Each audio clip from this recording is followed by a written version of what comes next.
The laws of freedom. What is freedom? Well, first, freedom is inherent in all things.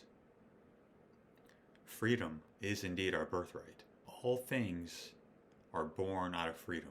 The reality is that freedom cannot be taken. Yeah, you can shut things down and have certain things look like they're closing in, but the reality is freedom cannot be taken. We don't play by the rules here. We live by principles. Discipline equals freedom.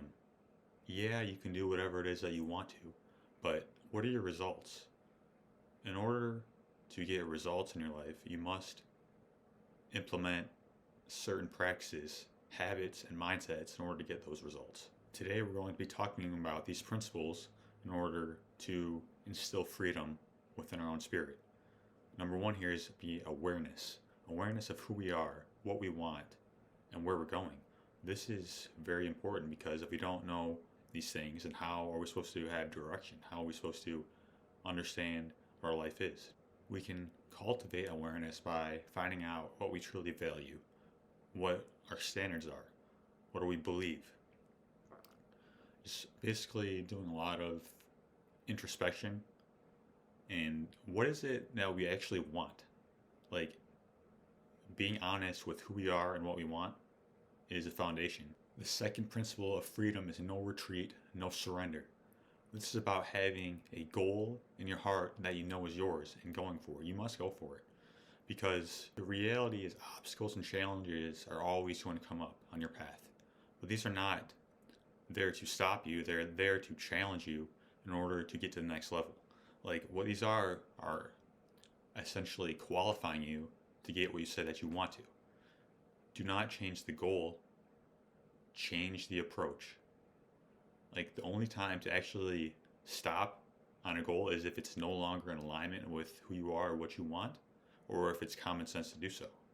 And in this case, it is not a form of surrender. What it is an intelligent decision towards your future success. The third principle is master the art of shutting the fuck up. What this is the ability to stay silent and go within. We are inundated with so much information today that we are drowning in information but starving for wisdom. We rarely stop and think about what we have learned and how to process it and adding our own to it as well. Be a light in the world, not a shadow. Learning to stop and be still is key because the silence has the answers. That's where the wisdom is. Silence opens up channels and pathways in our brain that allow us to process.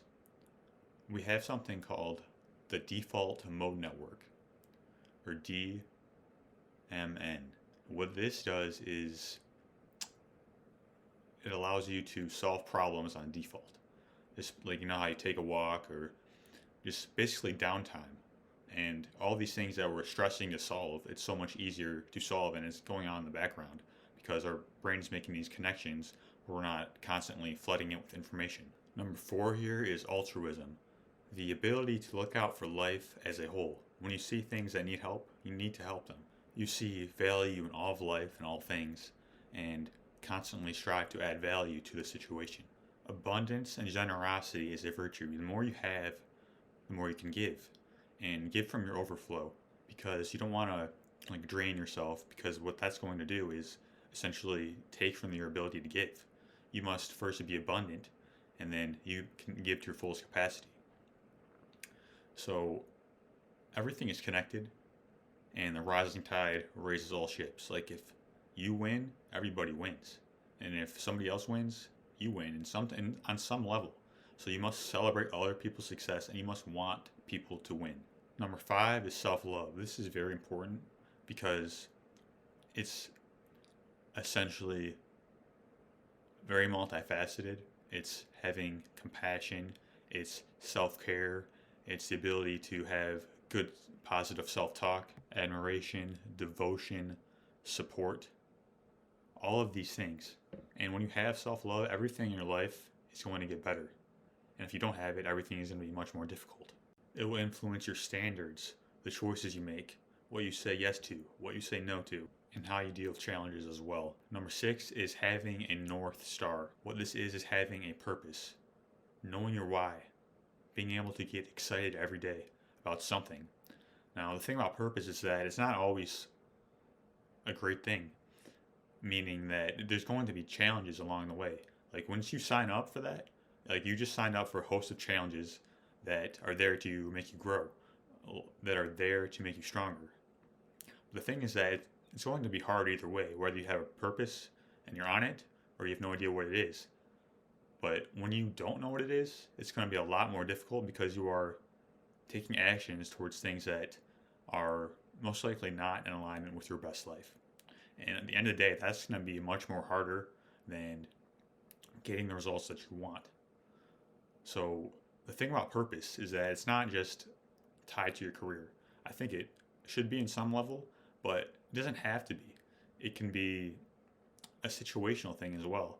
Like just because it's like this one season of your life does not mean it has to be like that forever. It can change.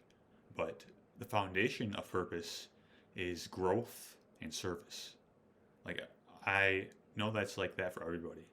Growth and service. But now how everyone is going to express that is going to be different.